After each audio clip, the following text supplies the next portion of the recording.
ತಾತನಪ್ಪಣೆಯಿಂದ ನೀ ಪ್ರಖ್ಯಾತಿಯುಳ್ಳರುವತ್ತು ಮಕ್ಕಳ ಪ್ರೀತಿಯಿಂದಲಿ ಪಡೆದವರವರಿಗಿತ್ತು ಮನ್ನಿಸಿದೆ.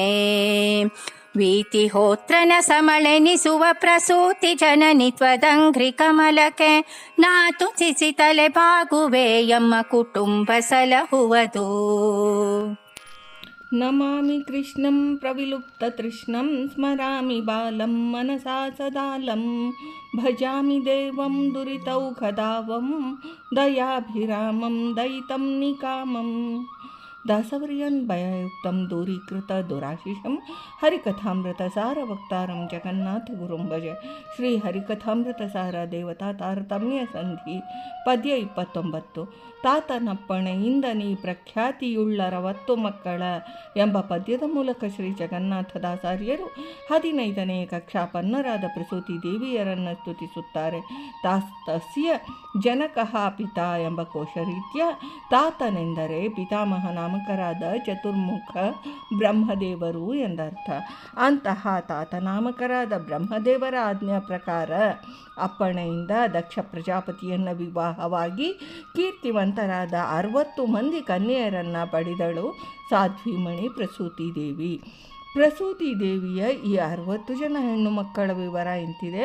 13 ಮಂದಿ ಕನ್ಯೆಯರನ್ನು ಕಶ್ಯಪರಿಗೆ ಸಂತಾನಾಭಿವೃದ್ಧಿಗೆ, 27 ಮಂದಿ ಕನ್ಯೆಯರನ್ನು ಚಂದ್ರನಿಗೆ, 27 ನಕ್ಷತ್ರಾಭಿಮಾನಿಗಳು, 10 ಮಂದಿ ಕನ್ಯೆಯರನ್ನು ಯಮದೇವರಿಗೆ, ಒಬ್ಬರನ್ನು ರುದ್ರದೇವರಿಗೆ ಸತೀದೇವಿ, 4 ಮಂದಿ ಕನ್ಯೆಯರನ್ನು ಗರುಡದೇವರಿಗೆ, 2 ಮಂದಿ ಕನ್ಯೆಯರನ್ನು ಅಂಗೀರಸ ಮುನಿಗಳಿಗೆ, 2 ಮಂದಿ ಕನ್ಯೆಯರನ್ನು ಕೃತಾಶ್ವನಿಗೆ, ಒಬ್ಬನನ್ನು ಭೂತನಿಗೆ. ಒಟ್ಟು ಈ 60 ಮಂದಿ ಕನ್ಯೆಯರ ವಿವರ.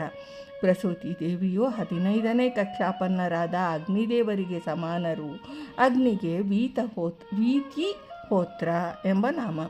ಅಗ್ನಿರೈಶ್ವಾನರೋ ವರ್ಹತಿರಿ ಹೋತೋ ಧನಂಜಯ ಇತಿ ಅಮರಕೋಶ. ವೀತಿ ಎಂದರೆ ದೀಪ್ತಿ, ಪ್ರಕಾಶ ಎಂದರ್ಥ.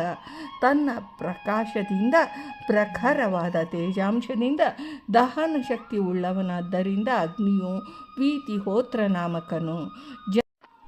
ಜನನಿ ಸ್ಥಾವರ ವರ್ಗದ ಚೇತನರಿಗೆ ಪ್ರಸೂತಿ ದೇವಿಯು ಅಭಿಮಾನಿಯು. ಇದರಿಂದ ಸ್ಥಾವರ ಚೇತನರಿಗೆ ಮಾತೃಸ್ಥಾನೀಯರು ಪ್ರಸೂತಿ ದೇವಿ. ಇದರಿಂದ ಜನನಿ ಎಂಬ ಶಬ್ದಾರ್ಥ.